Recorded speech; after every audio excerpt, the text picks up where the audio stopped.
സത്യം പറഞ്ഞാൽ ഉറങ്ങാനോ ഫുഡ് കഴിക്കാനോ ഒന്നും പറ്റുന്നില്ല. അങ്ങനത്തെ ഒരു അവസ്ഥയാണ് മൊത്തത്തിൽ. ടെൻഷൻ അടിച്ച് നമ്മൾ ചെയ്ത തെറ്റെന്താന്ന് പറഞ്ഞാൽ ഉള്ള കാര്യങ്ങൾ ജനങ്ങൾക്ക് തുറന്ന് കാണിച്ചു കൊടുത്തു. അതായത് നന്മപരമായിട്ട് നിൽക്കുന്ന ഒരു വ്യക്തിൻ്റെ കാര്യങ്ങൾ നമ്മൾ തുറന്നടിച്ച് കാണിച്ചു കൊടുത്തു.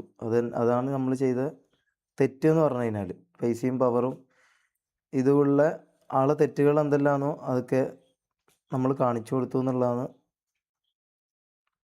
ചെയ്ത തെറ്റ്. മനസ്സിലായോ? ഇന്നലത്തെ ലൈവ് കണ്ടവർക്കറിയാം, അതിലെല്ലാ കാര്യങ്ങളും കൃത്യമായിട്ട് വിത്ത് പ്രൂഫ് വീഡിയോ അടക്കം ഇവന് എന്തൊക്കെയാണ് ചെയ്യുന്നത്, എന്താണ് സ്വഭാവം എന്നുള്ള എല്ലാ കാര്യങ്ങളും നമ്മൾ തുറന്നടിച്ച് കാണിച്ചിട്ടുണ്ടായിരുന്നു. അപ്പോൾ അതിന് നമുക്ക് കിട്ടുന്നത് മൊത്തം നെഗറ്റീവും കാര്യങ്ങളും മാത്രമേ നമുക്ക് കിട്ടുന്നുള്ളൂ. അതിപ്പം പേഴ്സണലി ആണെങ്കിലും ഫാമിലിയിലാണെങ്കിലും. ഫാമിലിയിൽ അവർക്ക് സത്യം അറിയാം, അതുകൊണ്ട് അവർ കൂടെ ഉണ്ട്. ബാക്കി ഈ പറഞ്ഞ പോലെ